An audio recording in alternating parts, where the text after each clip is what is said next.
नमस्कार मित्रों, एक बार फिर से आपका अपने चैनल पर स्वागत है जिसका नाम है टीचिंग मेथड्स। दोस्तों, आज हम बात करेंगे सीडीपी के 30 वेरी इंपॉर्टेंट क्वेश्चन जो आगामी सीटेट, यूपीटेट, एमपीटेट एग्ज़ाम के लिए आपके लिए फ़ायदेमंद रहेंगे। तो शुरुआत करते हैं प्रश्न संख्या 1 से।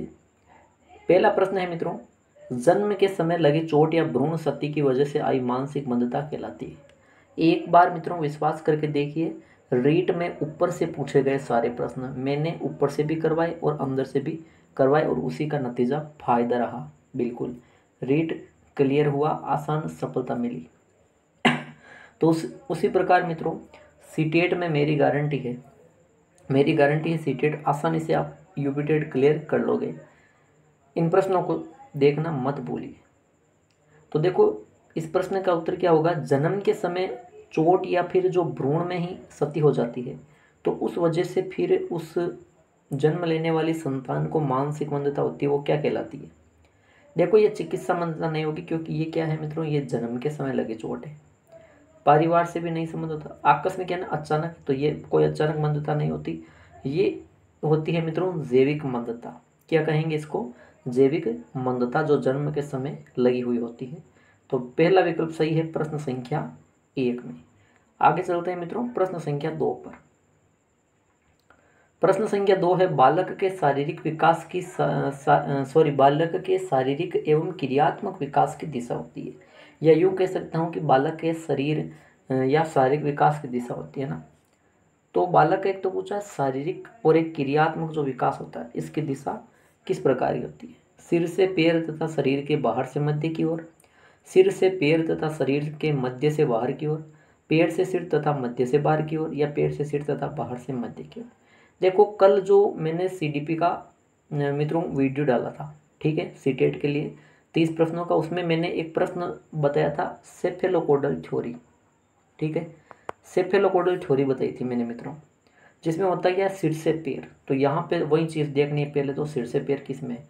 यहाँ पैर से सिर है तो इस ऑप्शन को हटाओ, यहाँ भी पैर से सिर है इसको भी हटाओ, 2 ऑप्शन हट गए। अब सिर से पैर या तो दूसरे विकल्प में या पहले विकल्प में ना, यानी कि इन दो में से एक उत्तर आपके हो जाएगा, पर कौन सा होगा।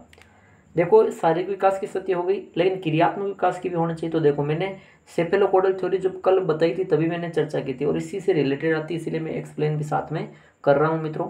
तो मैंने बताया था शरीर के बीच से बाहर की ओर, मध्य से बाहर की ओर, या कह सकता हूँ, देखो याद रखो, पहला सिर से पैर की ओर, दूसरा मध्य से बाहर की ओर, तीसरा होगा केंद्र से सिरों की ओर। इन 3 चीज़ों को ध्यान में रखना है ना। तो यहाँ पे लिखा है, जाहिर सी बात, शरीर के बाहर से मध्य नहीं होंगी, ये होगी सिर से पैर और शरीर के मध्य से बाहर की ओर, यानी कि यहाँ पे आपका दूसरा विकल्प है, बिल्कुल सही उत्तर होगा। आगे चलेंगे प्रश्न संख्या 3। प्रश्न संख्या 3 है मित्रों, अध्यापन के समय अध्यापक को निम्न में से किसका सर्वाधिक ध्यान रखना चाहिए। तो देखो, अध्यापन की प्रक्रिया हो रही है तो इसमें जो अध्यापक है मित्रों उसको सर्वाधिक किसका ध्यान रखना चाहिए। विषय वस्तु का, व्यक्तिगत भिन्नता का, विद्यार्थियों की पारिवारिक पृष्ठभूमि का, या विद्यार्थियों की आयु का। तो देखो, व्यक्तिगत भिन्नता ये आपके एक टॉपिक है मित्रों, उसी में से प्रश्न है। जब अध्यापक शिक्षण करवा रहा है तो सर्वाधिक ध्यान किसका रखेगा ना, तो सर्वाधिक ध्यान रखेगा मित्रों व्यक्तिगत भिन्नता का, है ना। कैसे, बाकी चीज़ों का क्यों नहीं रखेगा। तो देखो, व्यक्तिगत भिन्नता होती है कि एक दूसरे में जो पाई जाने वाली भिन्नता होती है ना, वो व्यक्तिगत भिन्नता हो गई ना। अब जब व्यक्तिगत भिन्नता का शिक्षक ध्यान रखेगा तो वो पारिवारिक पृष्ठभूमि भी देखेगा, आयु देखेगा, बालक की किस चीज़ में रुचि है वो भी देखेगा। इसके अलावा मानसिक स्तर भी बालक का वो ध्यान में रखेगा, रुचि को ध्यान में रखेगा, आयु को ध्यान में रखेगा, बुद्धि को भी ध्यान में रखेगा, और उसी प्रकार उनको विषय वस्तु का अध्ययन कराएगा। यानी कि मूल रूप से वो व्यक्तिगत भिन्नता का सर्वाधिक ध्यान रखेगा। तो दूसरा विकल्प यहाँ सही उत्तर है। आगे बढ़ेंगे प्रश्न संख्या 4 पे मित्रों। प्रश्न संख्या 4 है, अभिवृत्ति संप्रत्यय है। अभिवृत्ति मैंने कल बताया था ना, कल बताया था मैंने अभिवृत्ति कहते किसे। अभिवृत्ति किसी भी व्यक्ति, ठीक है, किसी भी व्यक्ति, किसी भी वस्तु या किसी भी परिस्थिति, या कह सकता हूँ स्थिति, उसके प्रति जो हमारी सोच है, जो हमारा नज़रिया कह दूँ, या जो हमारा दृष्टिकोण है, ठीक है। जो हमारी सोच है, नज़रिया है या दृष्टिकोण है इन व्यक्ति वस्तु स्थिति के प्रति, उसे कहेंगे अभिवर्ती। तो ये किस प्रकार की, तो देखो जो हमारी सोच वगैरह बनेगी, तो ये देखो भावनाएं हैं एक प्रकार की सोच वगैरह, तो संवेगात्मक हो जाएगी, है ना। जैसी हमारी सोच होगी उसी प्रकार हम कार्य करेंगे, यानी कि क्रियापरक भी हो जाएगी। और संज्ञानपरक, हमारे मस्तिष्क में भी वो चीज़ चलती रहेगी, है ना। और अभिवर्ती हमेशा परिवर्तनशील होती है। जैसे जैसे किसी के साथ पहले हमारा अच्छा संबंध था ना, उससे लड़ाई झगड़ा हो गया तो हमारे दिमाग में भी तो आएगा ना कि वो बुरा आदमी है ना, हमारी भावनाओं में भी आएगा, है ना। हम उसके साथ वैसा ही व्यवहार करेंगे तो वो क्रियापरक हो जाएगा, है ना। यानी संज्ञानपरक भी होगा, क्रियापरक भी होगा, संवेगात्मक होगा। इसका मतलब उपयुक्त सभी यहाँ पे सही उत्तर। आगे चलते हैं मित्रों, प्रश्न संख्या 5।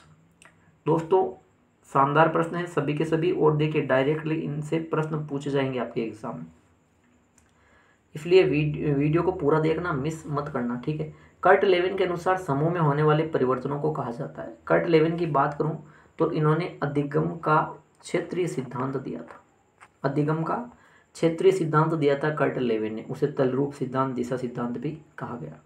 तो इसने इनके अनुसार देखो, समूह में अगर कोई कार्य करते हैं ना, तो समूह में जो परिवर्तन होते हैं उनको क्या कहेंगे, समूह में कार्य करते हैं उसे परस्परता नहीं कहेंगे, संगतता भी नहीं कहेंगे ना। रचनात्मकता, तो देखो रचनात्मकता समूह में कार्य करने से ही होती है, ऐसा जरूर नहीं है। कर्ट लेविन ने क्या कहा, अगर समूह में कार्य करने से कुछ परिवर्तन हो रहे हैं तो उस परिवर्तन हो रहे हैं इसका मतलब वो समूह क्या है, गतिशील है, क्रियाशील है, तो उसे गतिशीलता नाम दिया। तीसरा विकल्प यहाँ सही उत्तर है। आगे चलेंगे प्रश्न संख्या 6 पर। थॉर्नडाइक के व्यक्तित्व के वर्गीकरण का आधार क्या है। शानदार प्रश्न है मित्रों। जो थॉर्नडाइक महोदय हैं बिल्कुल आपके है सिलेबस में, और इनसे एक प्रश्न थॉर्नडाइक से, वाइकोस्की से, पियाजे से डेफिनेटली पूछे जाते हैं। तो थॉर्नडाइक के व्यक्तित्व के वर्गीकरण का आधार क्या है ना, और ये प्रश्न बार बार एग्जाम में पूछा भी गया है। समायोजन एवं बुद्धि, रचनात्मकता और मौलिकता, शारीरिक गठन या चिंतन व कल्पना।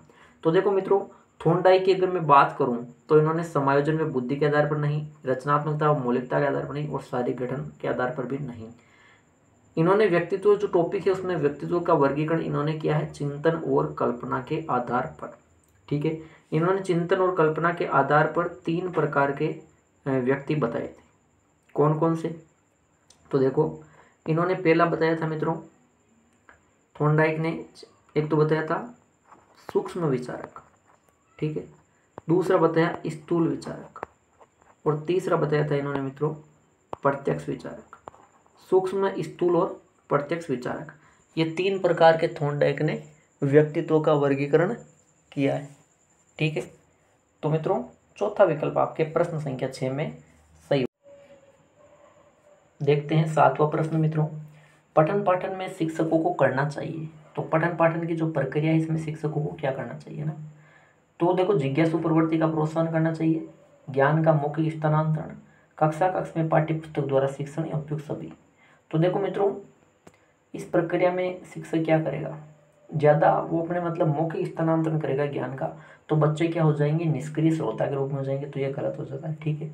कक्षा कक्ष में पाठ्य पुस्तक का वाचन करता रहेगा शिक्षक और बच्चे सुनते रहेंगे, तो ये भी गलत है, क्योंकि अब वर्तमान में जो शिक्षा है वो बाल केंद्रित चल रही है, मुख्य रूप से बाल केंद्रित, यानी कि बच्चा हमेशा करके सीखे, यानी कि सक्रिय बना रहे, जबकि इन 2 चीज़ों में तो दूसरे और तीसरे विकल्प में निष्क्रिय बताया गया है, ठीक है। तो हमेशा आप उपयुक्त सभी को देखकर उपयुक्त सभी मत करना, इसीलिए मैं ये प्रश्न लेकर आया हूँ, ठीक है। जब भी उपयुक्त सभी विकल्प को देखते हो तुरंत उपयुक्त सभी करते हो, वो गलत है। यहाँ होगा जिज्ञासु प्रवृत्ति का प्रोत्साहन करें, कि बालक हमेशा कुछ न कुछ जानने की इच्छा रखे, इसका प्रोत्साहन शिक्षक को करना चाहिए। पहला विकल्प 7वें प्रश्न में सही उत्तर है। आगे चलेंगे प्रश्न संख्या 8 पे दोस्तों। एक भावात्मक रूप से संतुलित छात्र क्या करे, देखो एक जो भावात्मक रूप से संतुलित छात्र होता है मित्रों, उसको क्या करना चाहिए, भावनात्मक रूप से संतुलित। कक्षा कक्ष में अपने सहपाठियों से अंत्यक्रिया नहीं करता, तो यह गलत, नहीं वाला गलत हो गया ना, अपने सहपाठियों से वो अंत्यक्रिया तो करेगा। वह नवीन विचारों में कोई योगदान नहीं देता है, फिर ये गलत, नवीन विचारों में योगदान देगा, क्योंकि सहपाठियों से जब अंत्यक्रिया करेगा तो विचारों की नवीनता अपने आप होगी। सहपाठी द्वारा दिए गए विचारों का सम्मान नहीं करता, तो ये भी गलत, सहपाठी ने जो विचार दिए, उसने जो पूछे, तो उनका सम्मान भी वो करेगा, क्योंकि वो भावात्मक रूप से संतुलित है, वो समायोजित बालक है। यानी कि कक्षा में अपने सहपाठियों से हमेशा मैत्रीपूर्ण संबंध रखता है, हमेशा मैत्रीपूर्ण से संबंध रखेगा, अच्छा व्यवहार करेगा। चौथा विकल्प यहाँ सही उत्तर है। आगे चलते हैं प्रश्न संख्या 9 में। प्रश्न संख्या 9, बाल्यावस्था की प्रमुख मनोवैज्ञानिक विशेषता क्या है? बाल्यावस्था 6 से 12 वर्ष, इसकी प्रमुख मनोवैज्ञानिक विशेषता क्या है मित्रों? सामूहिकता की भावना, बिल्कुल। कल एक प्रश्न आया था, याद होगा, जिन्होंने देखा है उनको याद होगा। इसकी देखो होता क्या इसमें, मतलब इसको देखो, जो इसको दल आयु बोलते हैं, टोली की आयु बोलते हैं, गैंग एज भी बोलते हैं। इसमें क्या होता है कि जो बॉयज़ लड़के और गर्ल्स लड़कियां साथ में एक साथ खेलते, यानी इसमें सामूहिकता की भावना होती है। पर निर्भरता तो शेषावस्था में होती है, दूसरों पर निर्भर बालक है ना। दिवास्वपन शेषावस्था में भी होती है और किशोरावस्था में भी होती है। अनुकरण प्रवृत्ति का भाव तो ये नहीं कह सकते, यहाँ सामूहिकता की भावना हो जाएगा। पहला विकल्प यहाँ सही उत्तर होगा। आगे चलेंगे प्रश्न संख्या 10 पे। विद्यार्थियों में समप्रत्यय विकास एवं निर्माण हेतु शिक्षक को क्या करना चाहिए? विद्यार्थियों में किसी भी चीज का ज्ञान का विकास व निर्माण कर रहा, समप्रत्यय का, अवधारणा का, ज्ञान का, तो शिक्षण विधि सरल से जटिल की ओर रखनी चाहिए। सही है बात, ये तो शिक्षण विधि सरल से जटिल रखें। छात्रों को नियमित प्रत्ययों के अंतरण का अवसर देना चाहिए, तो ये भी सही है, छात्रों को मौका दे रहा है। छात्रों को व्यापक अनुभव का अवसर भी प्रदान करना चाहिए, ये भी सही है। यानी उपयुक्त सभी क्रियाएं उसको करनी चाहिए। ये तीनों जो विकल्प है वो करना चाहिए शिक्षक को। चौथा विकल्प यहाँ सही उत्तर है। आगे चलेंगे प्रश्न संख्या 11। समायोजन शिक्षा का मुख्य कार्य क्या है? समायोजन जो शिक्षा है मित्रों, इसका मुख्य कार्य क्या है? समायोजन शिक्षा, इंक्लूसिव एजुकेशन, होता क्या है? समायोजन शिक्षा जब भी नाम आए एक ही चीज ध्यान रखना है, सामान्य बच्चे होते हैं, सामान्य बच्चे हम जैसे पढ़े थे वो सामान्य बच्चे, नॉर्मल, ठीक है। सामान्य बच्चों के साथ में जो विशेष बच्चे ना उनको जोड़ दो, यही समायोजन हो गया। सबको साथ में लेकर चलो, बस ये समायोजन शिक्षा, या जिसे कहें समावेशी शिक्षा, इंक्लूसिव एजुकेशन। समावेशी या समायोजन शिक्षा एक ही चीज है। होता है क्या है? सामान्य प्लस विशेष साथ साथ में पढ़ने की सुविधा प्रदान करें। विशेष आवश्यकता वाले बच्चों को मुख्य धारा में लाना नहीं होगा, विद्यालय न आने वाले बच्चों को विद्यालय में लाना ये भी नहीं होगा ना, और उपयुक्त सभी नहीं होगा। तीसरा विकल्प यहाँ सही उत्तर रहेगा। आगे चलेंगे प्रश्न संख्या 12 पे दोस्तों। आंशिक दृष्टि दोष युक्त बालक का कक्षा व्यवहार कैसा होता है? देखो, दृष्टि से दोष युक्त यानी जैसे अंधा बोल सकते हैं, लेकिन यहाँ पूछा आंशिक, थोड़ा बहुत जिसको नहीं दिखे, वो बालक कक्षा में व्यवहार कैसा करेगा? वह पुस्तक को आंखों के निकट लाकर पढ़ता है, सही कथन है। वे शिक्षक से अक्सर स्पष्ट न दिखने की शिकायत भी करता है, हाँ सर मुझको ये नहीं दिख रहा, तो ये भी कथन सही है। और श्यामपढ़ पर जो भी लिखी हुई चीज़ है उसको नोटबुक में नहीं उतारवाता, ये भी कथन सही है। यानी इनमें से सभी हो जाएंगे। उपयुक्त सभी जहाँ पर भी आए तुरंत टिक नहीं मारना, क्योंकि आजकल सारी चीज़ें चेंज हो गई, पैटर्न चेंज हो गया, मतलब बिल्कुल उपयुक्त सभी आएंगे लेकिन वहाँ पे उपयुक्त सभी नहीं होगा, है ना। आजकल ये परिवर्तन हुआ, यही पैटर्न चेंज हुआ, मुख्य रूप से ध्यान रखना दोस्तों। वहाँ पे अच्छी तरह बाकी तीन ऑप्शन को पढ़ना है। यह आपके चौथा विकल्प सही उत्तर है। आगे चलेंगे प्रश्न संख्या 13 पर। छात्रों की बुरी आदतों को शिक्षक द्वारा सुधारा जा सकता है। किसी छात्र में कोई बुरी आदत है तो उसे शिक्षक किस प्रकार सुधारेगा? डांट करके। डांट का तो नेगेटिव है, डांटना, फटकारना, दंड, सजा, ये सारी चीजें नहीं है। अनुबंधन द्वारा, पुरस्कार द्वारा, दोषारोपण। दोषारोपण तो शिक्षक क्या करेगा कि छात्र को बदनाम करेगा, दोष आरोपित करेगा, भाई तूने गलत कार्य किया, तुझमें बुरी आदत है, ऐसा नहीं होगा ना। दो विकल्प हो गए, 50% बचा है मामला। अनुबंधन द्वारा या पुरस्कार। पुरस्कार हमेशा देगा तो फिर शिक्षक को अगर ऐसा कार्य करता है तो छात्र को फिर ओवर कॉन्फिडेंस हो जाएगा, तो इसे भी हटाना पड़ेगा। पहला, तीसरा, चौथा विकल्प हट गया। यहाँ विकल्प बचा है दूसरा, अनुबंधन द्वारा। जो बुरी आदत है छात्र की, उस बुरी आदत को दूर करने के लिए फिर जो शिक्षक क्या करेगा? उदाहरण देगा, ठीक है। फिर उस बुरी आदत में और उदाहरण में शिक्षक क्या करेगा? अनुबंधन स्थापित कर देगा, यानी यहाँ पे दूसरा विकल्प सही उत्तर होगा। आगे चलेंगे प्रश्न संख्या 14 पे मित्रों। निम्नलिखित में से कौन सी अक्षमता केवल जन्मजात होती है? अक्षमता, है ना, असमता केवल जन्मजात होती है, पूछा है। मंद बुद्धि, श्रवण दोष, दृष्टि दोष या मूक बधिर। देखो मुख बधिर जन्म से होता है लेकिन जन्म के बाद भी होता है, तो इसको हटाऊंगा। दृष्टि दोष ये भी जन्म के बाद हो सकता है। श्रवण दोष सुनने की बीमारी ये भी बाद में हो सकता है। लेकिन मंद बुद्धि की बात करूँ ना, बुद्धि हमेशा जन्मजात होती है, कभी अर्जित नहीं होते है ना।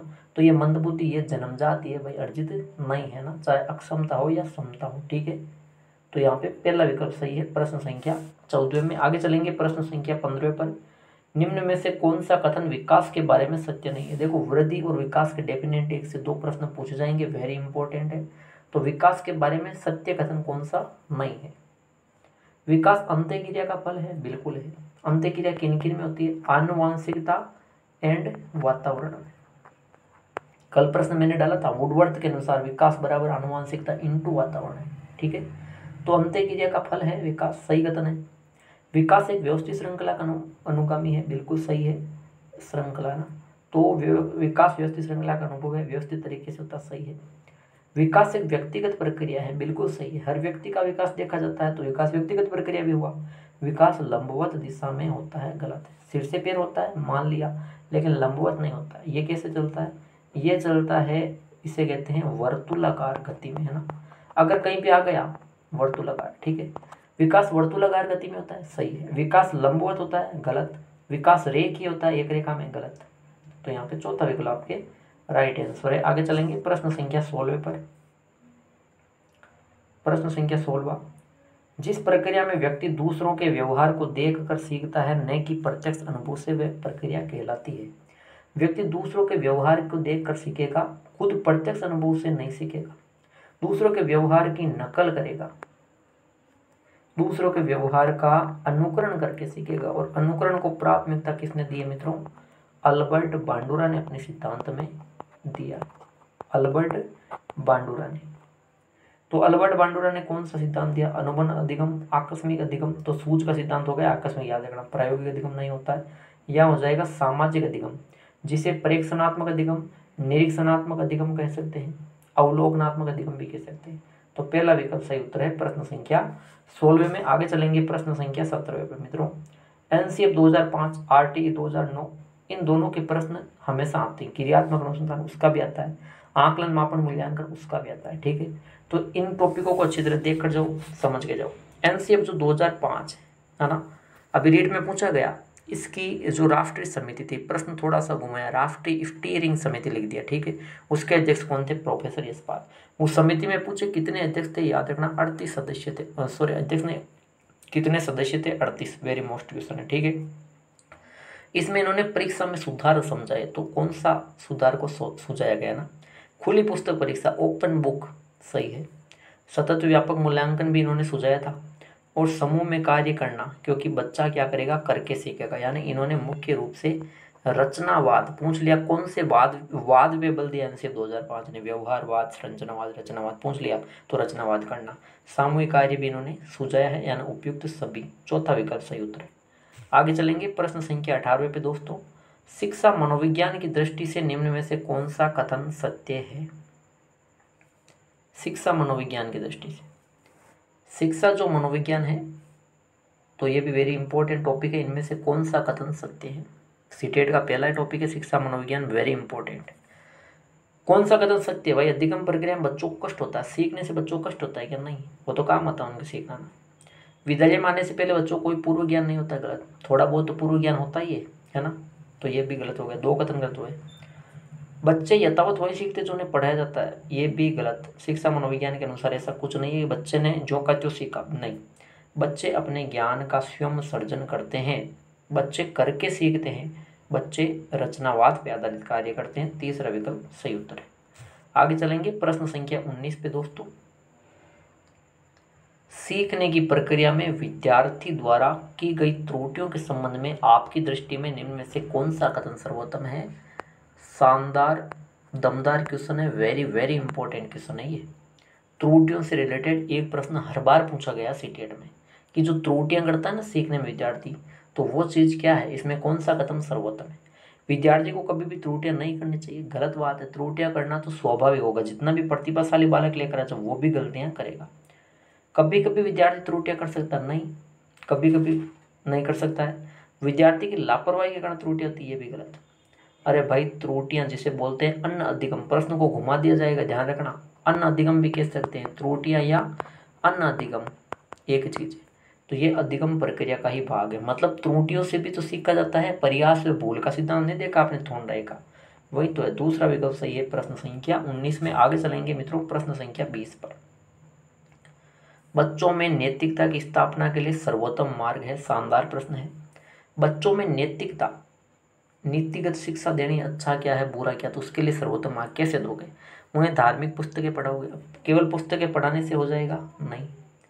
उन्हें प्रातःकालीन सुबह की सभा में उपदेश दे अगर देते हो, इससे भी नहीं होगा। प्रातःकालीन जो सभा है उसमें उपदेश देने से थोड़ी ना हो जाएगा, नहीं, मतलब कहने से नहीं होगा। अब दो विकल्प बचे, तीसरा है चौथा। उनका मूल्य शिक्षा पे मूल्यांकन करेंगे। अरे भाई मूल्य शिक्षा पे मूल्यांकन करेंगे, लेकिन पहले मूल्य शिक्षा देंगे, पहले नैतिकता देंगे, फिर मूल्यांकन करेंगे ना कि उनमें परिवर्तन हुआ है कि नहीं। तो ये तो बाद की चीज़ है। शिक्षक क्या करेगा? आदर्श रूप में व्यवहार करेगा, उनको उदाहरण देगा, खुद क्या करेगा? खुद भी वैसा कार्य करेगा। तो चौथा विकल्प आपके यहाँ सही उत्तर है। आगे चलेंगे प्रश्न संख्या 21 पे मित्रों। विद्यार्थियों का मूल्यांकन होना चाहिए। देखो जो विद्यार्थियों का मूल्यांकन होता है वो किस प्रकार का होना चाहिए? बोर्ड परीक्षा? बिल्कुल नहीं। सतत व्यापक मूल्यांकन, लिखित व मौखिक परीक्षण, प्रायोगिक परीक्षण। तो देखो मूल्यांकन में हालांकि प्रायोगिक होता है, लिखित मौखिक होता है, लेकिन ये कुछ समय के लिए होता है। मुख्य रूप से जो होता है वो होता है सतत व व्यापक मूल्यांकन, है ना। इसी के अंतर्गत फिर ये लिखित व मौखिक प्रायोगिक ये चीज़ें आ जाएगी, बोर्ड परीक्षा भी इसी में आ जाएगी, है ना। तो मूल रूप से यहाँ पे दूसरा विकल्प सही उत्तर है। आगे चलेंगे प्रश्न संख्या 22 पे मित्रों। प्रश्न संख्या 22।